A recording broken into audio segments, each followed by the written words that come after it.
जी, सभी को नमस्ते। कक्षा का प्रारंभ करते हैं। मंत्र संख्या 84। ओम अदब दे ओम अदब देभिः सवितः पायुभिः त्वं शिवेभिः अद्य परिपाहि नो गयम् हिरण्यजिह्वः सुविताय नव्यसे रक्षामाकिः नो अगशंस ईशत। मंत्रार्थ।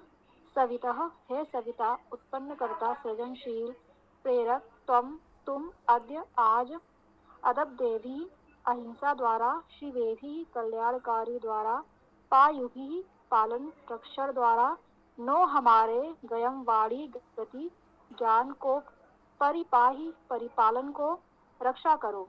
हिरण्य जिह्वा प्रकाश युक्त जिह्वा वाले, सुविताय सुंदर विशेष रक्षण पालन करने वाले, नव्य से नवीनता के लिए रक्षा करो। अभिशंस पाप का प्रशंसक, पापी माँ की ही कोई नहीं, नो हमारा ईशत शासन करे। भावार्थ।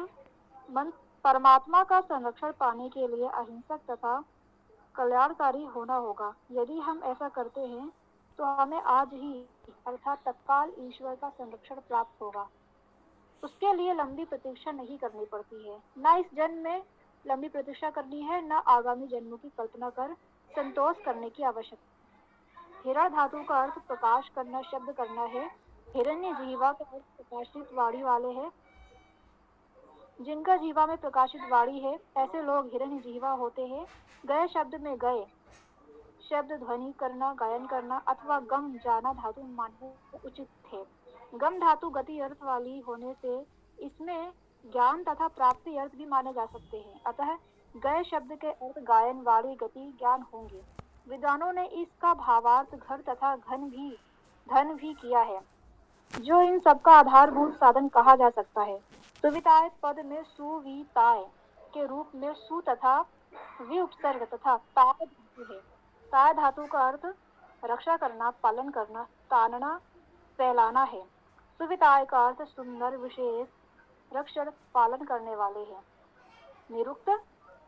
सवितः सु उत्पन्न करना, ऐश्वर्य होना, सु प्रेरणा करना, सम सर्वनाम, अव्य अव्यय, अदब भेदी आ अव्यय, दभ निंदा करना, शिवेभी शी तीक्ष्ण करना, सुनना, शी शयन करना, शिव गति करना, श्वी गति करना, चलना, वृद्धि करना, शिव कल्याण करना, पायुभी पालन करना, रक्षण करना, नो सर्वनाम गयम गए शब्द करना, गायन करना, गम जाना, परि उपसर्ग पाही पालन रक्षण करना, हिरण्य हिरण प्रकाश होना, दीप होना, शब्द करना, जी जय होना, जी चलना, सुविताय सु उपसर्ग वि उपसर्ग, ताय रक्षा करना, पालन करना, तानना, फैलाना, नव्य से नु स्तुति करना, नूतन होना, रक्षा करना, अघशंस अ उपसर्ग, हन मारना, हिंसा करना, अघ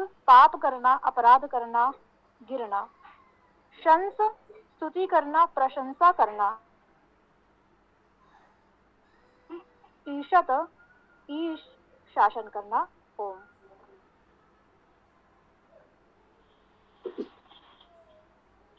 ओम तं ब्रह्म। ओम यजुर्वेद अध्याय 33 मंत्र 84।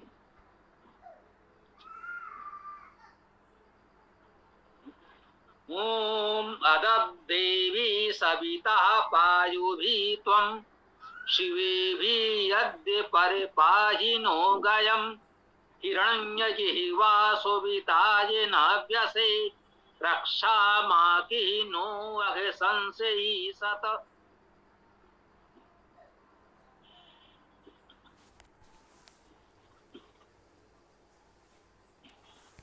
अदब देवी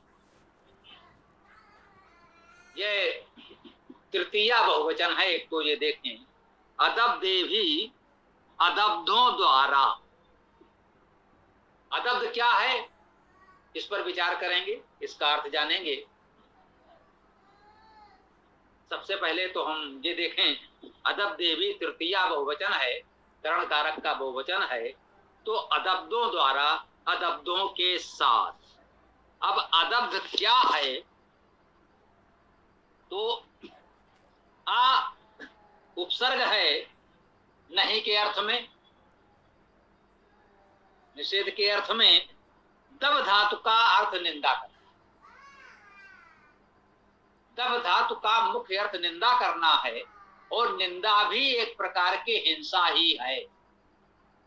तो अदब देवी का अर्थ विद्वानों में मान्य है अहिंसकों के साथ, अहिंसकों द्वारा। इसको आप अनिंदक कह सकते हैं। यदि दब धातु का अर्थ निंदा करना ही है, हिंसा करना हो सकता है। धातु कोशों में आप देखें कहीं हिंसा हो भी सकता है, नहीं भी हो सकता है, निंदा है, कोई बात नहीं। तो अनिंदकों द्वारा अनिंदकों के साथ, या हिंसा को स्वीकार करें तो अहिंसकों द्वारा अहिंसकों के साथ। सविता, सविता, हे सविता संबोधन है। हम सब सविता शब्द से परिचित हैं। सुधातु है, सृजन करना, ऐश्वर्य होना। तो हे सृजनशील, ऐश्वर्यवान, प्रेरक परमेश्वर जी, सु दीर्घ उकार वाली धातु का अर्थ प्रेरणा करना भी है। तो सृजनशील, ऐश्वर्यवान, प्रेरक परमेश्वर को संबोधन है, अथवा उसके उपासकों को हम कहते हैं दोनों अर्थों में। आध्यात्मिक अर्थ में परमेश्वर है, लौकिक अर्थ में उसके उपासक हैं। तो हे सविता, हे सृजनशील, ऐश्वर्यवान, प्रेरक, अदब देवी अनिंदकों के साथ। चलिए, अहिंसकों नहीं, अनिंदकों के साथ। जो सबकी निंदा करते रहते हैं उनके साथ कौन रहना चाहेगा? रहना भी नहीं चाहिए। कभी कभी हमको यह भ्रम हो सकता है, ऐसे लोग क्या करेंगे, जब हमारे पास आएंगे तो अन्य लोगों की निंदा करेंगे, हमारे समक्ष हमारी प्रशंसा करेंगे और अन्य लोगों की निंदा करेंगे। तो कभी कभी भ्रम हो जाता है कि हाँ, ये व्यक्ति हमारे मन को अच्छा लगने वाली बात कर रहा है, उसकी बात हमको अच्छी लगेगी, हम भ्रमित हो जाएंगे।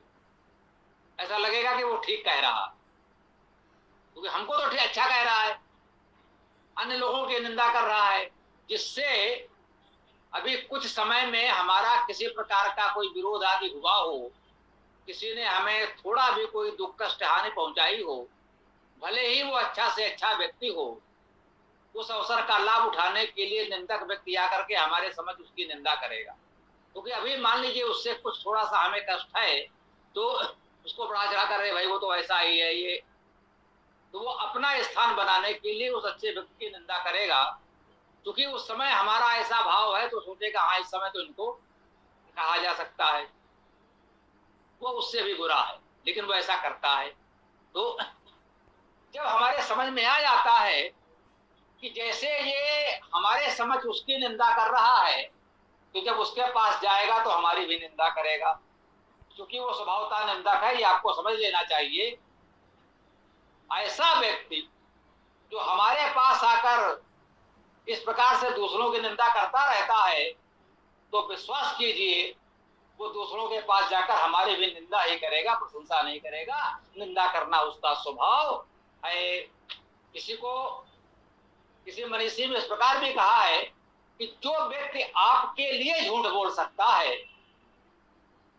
आपको बड़ा अच्छा लगेगा इस समय, भाई हमारा काम बनाने के लिए, हमारे हित में, हमारे लाभ के लिए इसने झूठ भी बोला, ये बहुत अच्छा व्यक्ति है, भाई हमारे लिए तो बड़ा ठीक है, भाई उसने हमारे हित में झूठ भी बोला। तो कहते हैं जो व्यक्ति आज आपके लिए झूठ बोल सकता है, कल वो आपके विरोध में भी झूठ बोलेगा, क्योंकि झूठ बोलने का उसका स्वभाव है। तो हमारा मित्र वो है, निश्चित रूप से मित्र का धर्म ये है कि गुह्यान गुह्यात गुणान प्रत्यय करो। जो हमारी बातें छिपाने योग्य है उनको छिपाए, वो सबसे ना कहे, मित्र वही है। हमारी कोई छिपाने योग्य बात है जिसको हम छिपाना चाहते हैं, वो दूसरों को बताता रहे, तो वो मित्र कैसा? बिल्कुल उसे मित्र नहीं कहेंगे। इसे नहीं कह सकते कि वो सत्य बोल रहा है, तो वो सत्य नहीं बोल रहा है, उसका उद्देश्य केवल हमारा हित करना है। तो वो अलग विषय हो गया कि वहां पर उसने हमारा साथ दिया, हमारा हित किया, हमको बचा लिया, हमारे पक्ष में कोई बढ़ा चढ़ाकर उसने कोई झूठ नहीं बोला। हाँ ठीक है भाई, होता है, मनुष्य से भूल चूक हो जाती है, इनसे भी हो गई होगी, ऐसे है नहीं, बहुत अच्छे व्यक्ति हैं, हो सकता है भाई मनुष्य से भूल होती है, इनसे भी हो गई हो। वो हमारा मित्र है, वो हमारे पक्ष में खड़ा है। भले ही लोग कह रहे हैं कि भाई इन्होंने कुछ गलत किया है, कि नहीं भाई ऐसे है नहीं, ये गलत नहीं है, ये भी कोई अनुचित कार्य नहीं करते, अनुचित बात नहीं करते। भाई हो सकता है आपको भ्रम हुआ हो, या भाई मनुष्य है, भूल चूक हो गई हो, उसे आप मित्र कह सकते हैं। लेकिन जो कहता है नहीं नहीं आप निश्चिंत रहें, हम इतने छोटे सब बना करके और आपके लिए ये करा देंगे, इससे आपका ये हित हो जाएगा। हो सकता है दूसरे पक्ष से यही बात कह रहा हो वो, कि हमारा हित करके उसका हित करा देगा। तो अदब देवी में ये सारी बातें हमको समझनी होगी। जो निंदक है वो निंदा करेगा, हमारी निंदा करेगा, दूसरों की निंदा करेगा, जो औरों की निंदा कर रहा है वो आपकी भी निंदा करेगा, हमारी भी निंदा करेगा, अवश्य करेगा। तो अदब देवी अनिंदकों के साथ, ऐसे निंदकों के साथ कोई नहीं रहना चाहता, रहना भी नहीं चाहिए। तो हमको किनके साथ रहना है? जो अनिंदक हैं, जो किसी की निंदा नहीं करते। हमारे पास आकर वो हमारे शत्रु की भी निंदा नहीं करेगा। हम बिल्कुल कहते हैं सच्चा व्यक्ति जो है वो मेरे पास आकर मेरे शत्रु की निंदा नहीं करेगा। वो ये बता सकता है कि हमारे शत्रु की ये शक्तियां हैं, ये उसका बल है, ये उसका समर्थन है, ये उसकी सामर्थ्य है, तो हमें उसका सामना करने के लिए ये तैयारी करनी होगी। वो ये नहीं करेगा अरे वो क्या है, कुछ नहीं कर पाएगा, चलिए, ये अच्छी बात नहीं है। वो उसकी बढ़ा चढ़ाकर निंदा करे और हमको अंततः हानि पहुंचा देगा वो। तो ऐसे निंदक से दूर रहना है। अदब दे भी हमें अनिंदकों के साथ रहना है, और निंदा करना भी हिंसा है, इसलिए कह दिया जाता है अहिंसकों के साथ रहना। और पायुभी का अर्थ पा धातु स्पष्ट है, पालन करना, रक्षण करना।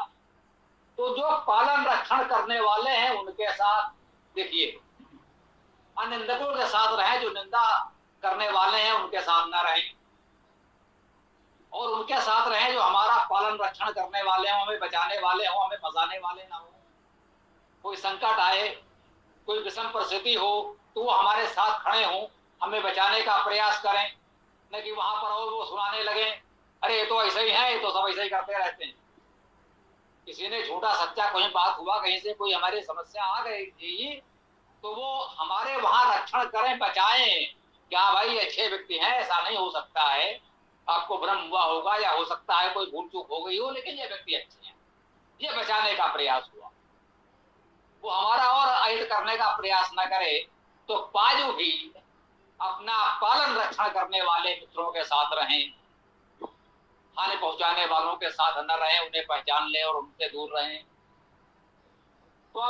तुम कह रहे हैं हे सविता, हे सृजनशील, ऐश्वर्यवान प्रेरक, तुम अनिंदकों के साथ और रक्षकों के साथ और शिवे भी, शिवों के साथ, सब बहुवचन में चल रहा है। रब देवी तृतीया बहुवचन, पायु भी तृतीया बहुवचन, शिवे भी तृतीया बहुवचन।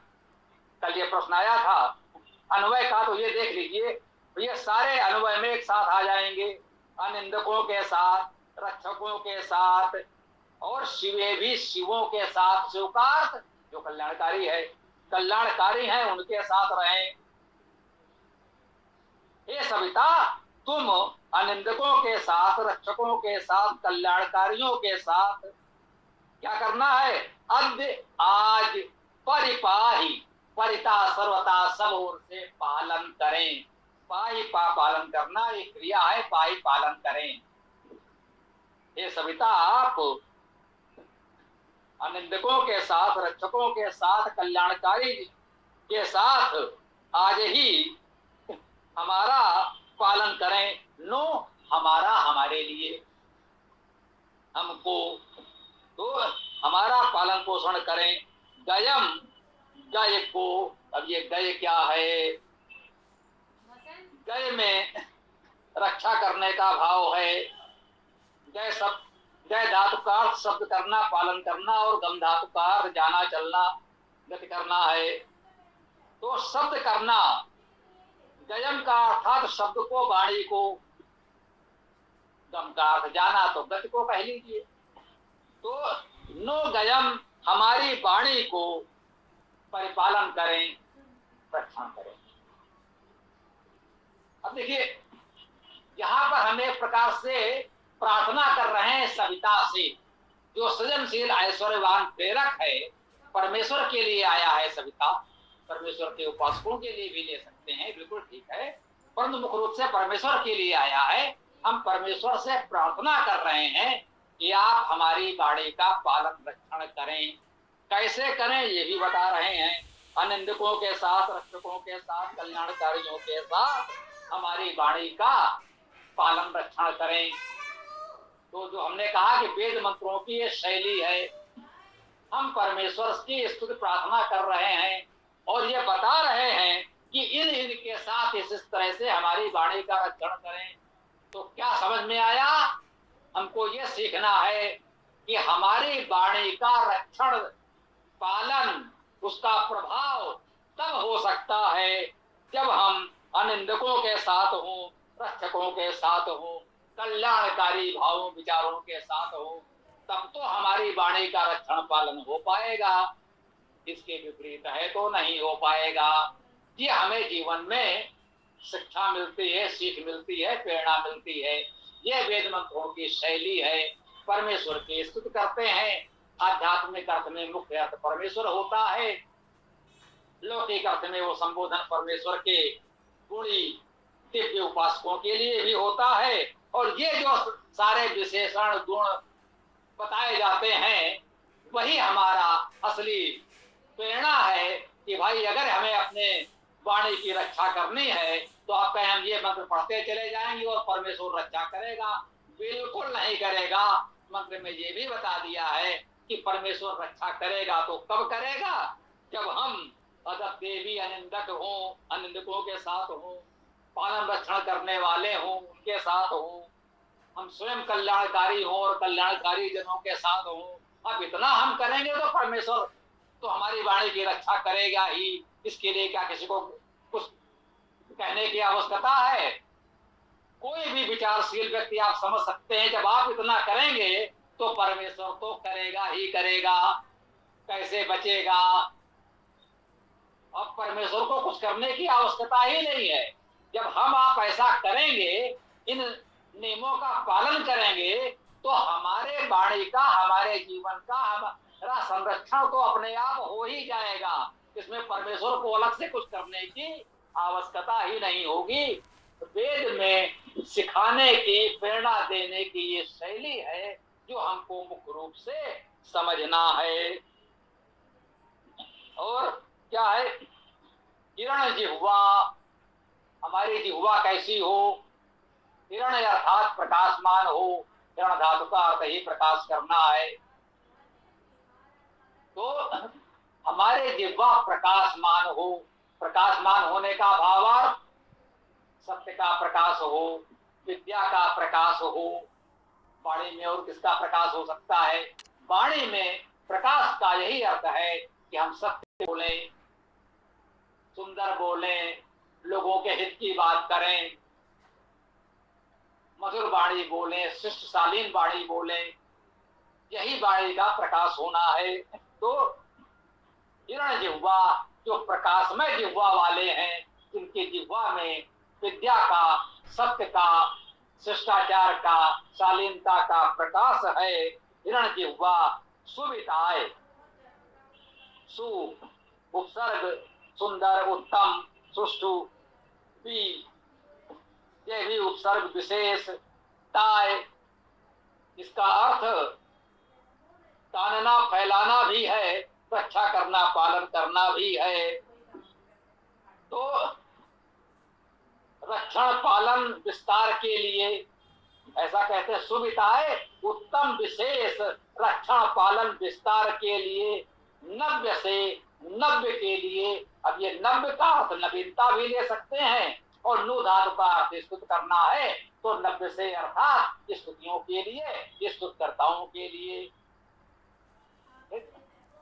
रक्षा, रक्षा करो ये क्रिया है। ये रक्षा जो आया है ये क्रिया है, रक्ष धातु है रक्षा करना। रक्षा का अर्थ है रक्षा करो। माँ की नो अगसंस ई सत, जिससे नो हमारा अगसंस ई सत नहीं, कोई भी, माँ की अर्थात कोई नहीं। माँ का अर्थ मत नहीं होता, ये माँ का अर्थ नहीं सब जानते हैं, है ना, हम सब परिचित हैं। माँ नहीं कि कोई, माँ की एक अव्यय के रूप में है, माँ की अर्थात कोई नहीं। नो हमारा अगसंस, अग का प्रशंसक, अगसंस का अर्थ अग का प्रशंसक। अग क्या है? पाप करना, अपराध करना, इसका सामान्यता अर्थ होता है। संस्कार अर्थ है स्तुत करना। तो जो पापियों अपराधियों के प्रशंसा करने वाले हैं, नो सत, वे हमारा शासन न करें। रक्षा आप रक्षा करें, क्यों ऐसी रक्षा करें कि माँ की अगसंस कोई भी पाप का प्रशंसक, पापियों का प्रशंसक कोई भी हमारा शासन न कर सके, हमारा शासक न बन सके। हमारा शासक जो हो वो पाप का प्रशंसक न हो, वह सत्य का प्रशंसक हो। किसी भी स्थिति में किसी पाप का, पापी का, अपराधी का साथ देने वाला, उनकी प्रशंसा करने वाला न हो। जो अपराधी है वो अपराधी है, जो पापी है वो पापी है, जो हत्यारा है वो हत्यारा है। कहीं भी आप यह प्रयास न करें कि हत्यारा तो है लेकिन उसने हत्या क्यों की, जरा इस पर विचार करें। हाँ, यदि वह पीड़ित है जैसी की बात आती है, यदि कोई हमारी हत्या करने के लिए आ रहा है, अपने बचाव में हमने उस पर प्रहार किया और उसकी मृत्यु हो गई, तो हम हत्यारे नहीं हैं। लेकिन हमने यदि किसी व्यक्ति ने सोच समझकर योजना बनाकर किसी अहिंसक सामान्य व्यक्ति की, सज्जन की अकारण हत्या कर दी है, किसी अपने स्वार्थ के लिए, अपने लाभ के लिए या अपनी किसी विचारधारा के लिए, वैचारिक मतभेद के लिए, कि वो व्यक्ति ऐसा कुछ कह रहा है, कर रहा है जो हमारी दृष्टि में उचित नहीं है, जो हमें ठीक नहीं लगता, इसलिए हम किसी की हत्या कर दें, तो ऐसे हत्यारे का बचाव नहीं किया जा सकता। आप वैचारिक रूप से असहमत हैं तो आप तक प्रमाण के साथ उसका खंडन कर सकते हैं, शास्त्रार्थ की चुनौती दे सकते हैं। हत्या करना इसका कोई उपचार नहीं है। आप शरीर की हत्या कर सकते हैं, उसके विचार तो और फैलेंगे, उसको और बलिदानी का श्रेय सम्मान प्राप्त होगा। उसकी हत्या करने का अर्थ है कि आप उसका महत्व और बढ़ा रहे हैं।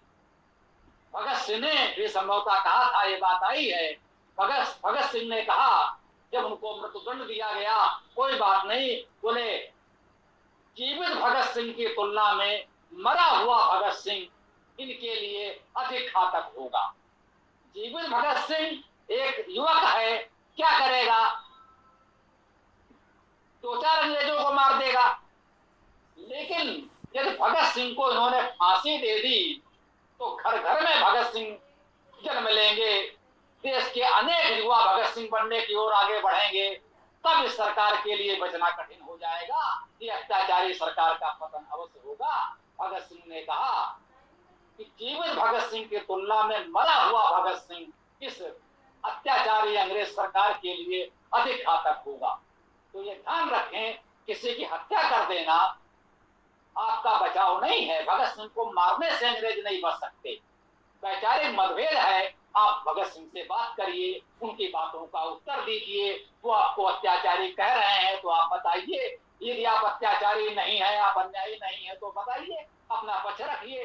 अपना पक्ष तो आप रख नहीं रहे हैं, आपने उसको फांसी दे दी। इसका अर्थ है कि आप स्वीकार कर रहे हैं कि आप अन्यायी हैं, अत्याचारी हैं, विचारों से उसका प्रतिकार नहीं कर सकते, आप शक्तिशाली हैं, आपने उसे मार दिया।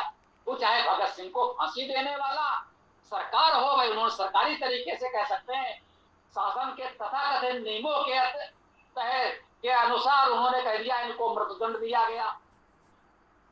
एक अवैध सरकार जिसने भारत पर अवैध अधिकार कर रखा है, उसके नियम कानून का हमारे लिए क्या महत्व है? कुछ भी नहीं है। ऐसे ही कोई व्यक्ति भी हो सकता था। यदि भगत सिंह किसी की हत्या इसलिए कर दें कि वो उसके विचारों से सहमत नहीं है, तो फिर हम भगत सिंह को वो सम्मान तो नहीं देते। ये भी हमें ध्यान रखना है। ये मुख्य चीज है कि हमें पापी अपराधी का समर्थन नहीं करना है। हम भगत सिंह जैसे बलिदानी का समर्थन कर सकते हैं, लेकिन किसी डाकू हत्यारे का समर्थन इसलिए नहीं कर सकते कि वो लूटी हुई संपत्ति में कुछ संपत्ति मंदिर में दान कर देता है। बहुत सुना होगा, बहुत से डाकू हैं मंदिर में घंटा चढ़ाए आए और मंदिर में इतना दान कराए। अरे दूसरों को मार काट कर लूट कर ला रहे हो, उससे थोड़ा सा धन किसी मंदिर को दान कराए तो क्या उस डाकू को हम महात्मा कहेंगे? बिल्कुल नहीं कहेंगे। इस प्रकार से कभी भी पापी अपराधी का प्रशंसा नहीं करना चाहिए और ऐसे किसी अपराधी को अपना शासक नहीं बनने देना चाहिए। लोकतंत्र में हमारा दायित्व अवश्य और बढ़ जाता है कि हम किसी भी ऐसे व्यक्ति को समर्थन न दें, अपना प्रतिनिधि, अपना शासक, अपना नेता न चुने जो पापी अपराधी का समर्थन करने वाला हो, उसकी प्रशंसा करने वाला हो। भाई ये पापी अपराधी तो है, लेकिन कोई बात नहीं, ये हमारे संगठन में है इसलिए ठीक है, कोई बात नहीं, इसका तो हम बचाव करेंगे नहीं। तो ये पापी अपराधी शासन न करें, ये पहले भी कुछ मंत्रों में आया है, इसी प्रकार से चर्चा की गई होगी।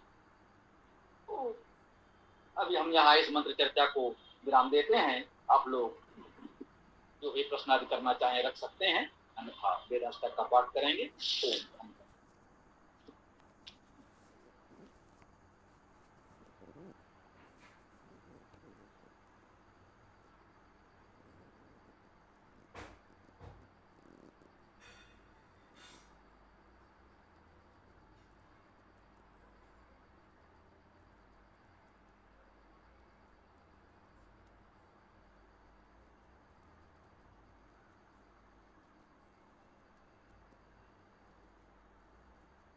जी स्वामी जी, वेदाष्टक का पाठ प्रारंभ करते हैं। ओम अग्निम ईडे पुरोहितम यज्ञस्य देवं ऋतविजं होतारं रत्नदातमं। ऋग्वेद अंतिम मंत्र। ओम समानी वह आकुति समान हृदयानि वा समानमस्तु वो मनो यथा वा सुसहसति।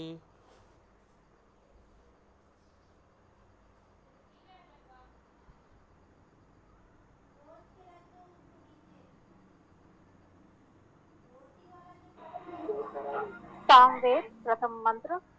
ओम अग्ने आयाहि वीतये गृह्णानो हव्यदातये निहोता सत्सि बर्हिषि।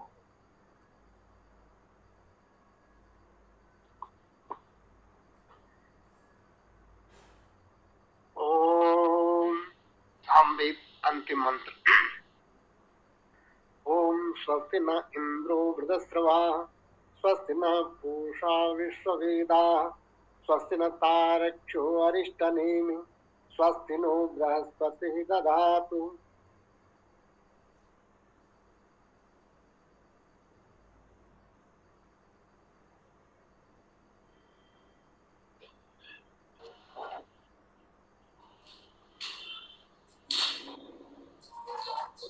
अथर्ववेद प्रथम मंत्र। ये त्रिसप्ताह पर्यन्ति विश्वारूपाणि बिभ्रतः वाचस्पतिः बलात् तेषां तन्वो अद्य दधातु मे।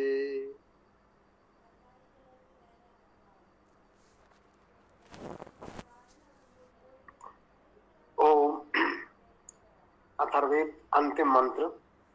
ओम पनायम तत् अश्विना कृतं वाम वृषभो दिवो रजसा पृथिव्याः सहस्रं संसा उत एकविष्टौ सर्वान् इत्तान् उपयाता विवद्धै।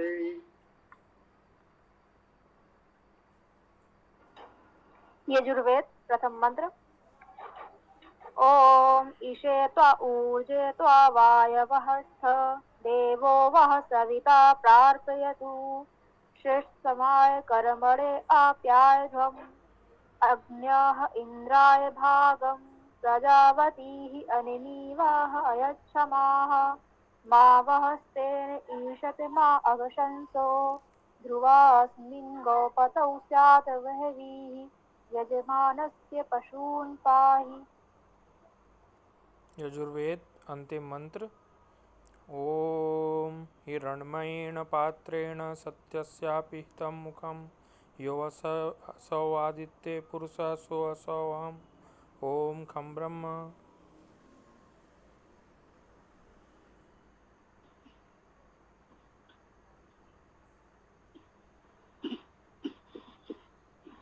ओम खम ब्रह्म। कल सायंकाल 7:30 बजे इस कक्षा में हम लोग पुनः मिलते हैं। ओम स्वस्ति, ओम नमस्ते, ओम खम ब्रह्म, ओम खम ब्रह्म, ओम खम। नमस्ते सभी साथियों को। नमस्ते जी, ओम नमस्ते। सभी साथियों को नमस्ते, सभी को शुभ रात्रि।